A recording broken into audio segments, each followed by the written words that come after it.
Não, não. Quanto à pontualidade, eu tô te devendo 6 minutos. Falei, estamos bem com relação ao placar aí da revisão. 6-5, já acabou. Já tá todo mundo sabendo?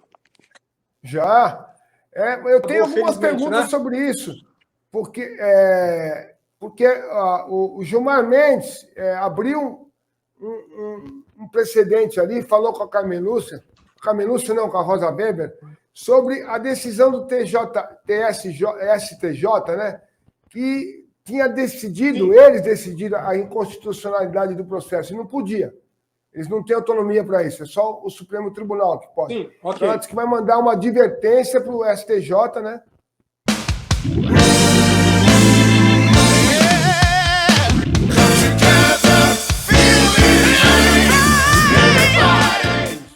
Mas, enfim, a revisão está aí, está valendo. Eu, pessoalmente, já que a gente está falando em termos técnicos, eu, pessoalmente, acho um erro, porque a Constituição prevê o que a gente chama de controle difuso de constitucionalidade.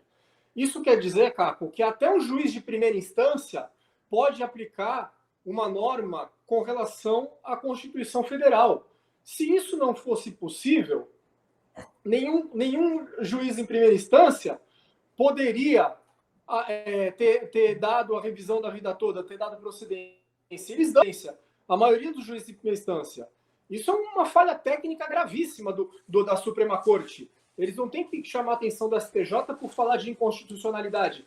O controle concentrado de constitucionalidade do STF, eles têm a prerrogativa, mas os demais juízes podem sim aplicar as normas conforme o controle difuso de constitucionalidade. Eles podem sim entender que determinada norma é constitucional ou não. Esse, a meu ver, foi um erro. Sim, bom, eu quero muito que o senhor, aproveitando aí, falando sobre a revisão da vida toda, o senhor esclareça depois para os nossos seguidores quem realmente tem direito e quem deve procurar um advogado previdenciário para fazer suas contas. Agora. Boa tarde para Ana Clara, boa tarde a todos que estão manifestando apoio aí à nossa live, estão participando, mandando opinião. Já vamos olhar perguntas e dúvidas pontuais de cada um. Voltando na dúvida principal, que o Caco perguntou, quem tem direito? Vamos então explicar o que é a revisão da vida toda para quem ainda não sabe. O cálculo do benefício previdenciário da aposentadoria, desde 1999, ele considera apenas os salários que a pessoa recebeu desde julho de 94 até a data da aposentadoria. Pois bem, a aposentadoria é uma média dos salários, é um cálculo em cima da média. A base de cálculo são os salários que a pessoa recebeu. Essa base de cálculo, em 1999, ela mudou. Em 1999, essa base de cálculo passou a ser apenas os salários desde julho de 94. Entende? O que não é justo com muitos segurados. Porque muito segurado, muito trabalhador, recebeu maiores salários antes de julho de 94. Muita gente recebeu bons salários na década de 70, 80 e início dos anos 90. Em outra moeda, é verdade, nos anos 80, em outra moeda, mas se aplicar a correção monetária, chegaremos à conclusão que recebiam maiores salários. Eu tenho centenas de clientes, vou dar um exemplo, Cosipanos, que é a atual Usiminas, né? Naquela época, a remuneração paga aos técnicos da Cosipa era muito boa. Eles receberam maiores salários na década de 80, década de 70 e início dos anos 90. Foram prejudicados por essa nova sistemática de cálculo. A nova sistemática de cálculo, trazida em 99, decidiu que esses salários todos, esses excelentes salários que eles receberam anteriormente, estariam descartados. Pois bem, a revisão da vida toda, basicamente é isso, para incluir no cálculo esses salários anteriores a 94. Todo mundo tem direito? Não. Como eu acabei de falar, é só quem recebeu bons salários antes de julho de 94.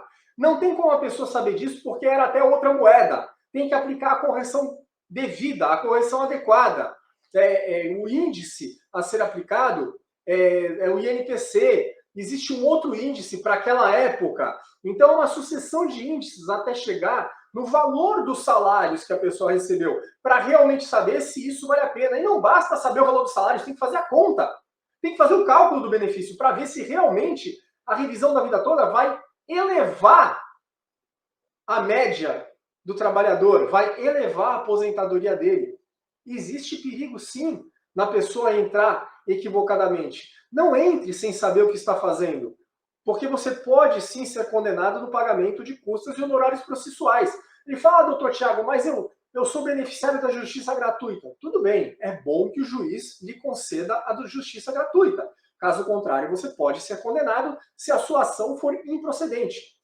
Ah, doutor Tiago, mas eu vou entrar no Juizado Especial Federal, no qual não existe pagamento de custa e honorários, tá certo? Mas se o processo for para a segunda instância, para o colégio recursal, sim, você pode ser condenado no pagamento de honorários.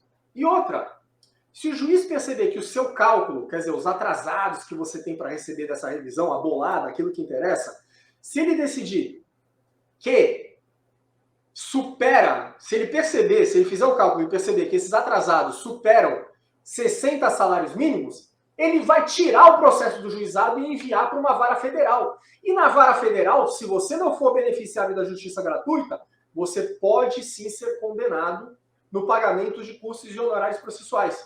Ah, doutor Tiago, mas como eu posso perder se o Supremo já decidiu que tem direito? Repito, só tem direito quem tiver aumento do cálculo da média com a inclusão desses salários. Caso contrário, a pessoa não devia nem ter entrado com a ação. É o que a gente chama de falta de interesse de agir. É uma causa de extinção da petição inicial, por inépcia.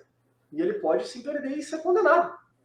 Então faça o cálculo com o seu advogado, com um profissional de confiança. Não basta com o contador, com um advogado previdenciário, para ver se você tem esse direito. Para analisar o seu CNIS, as suas carteiras. Muitas vezes o CNIS não aponta os verdadeiros salários. Esses estão nas carteiras, nos olerites.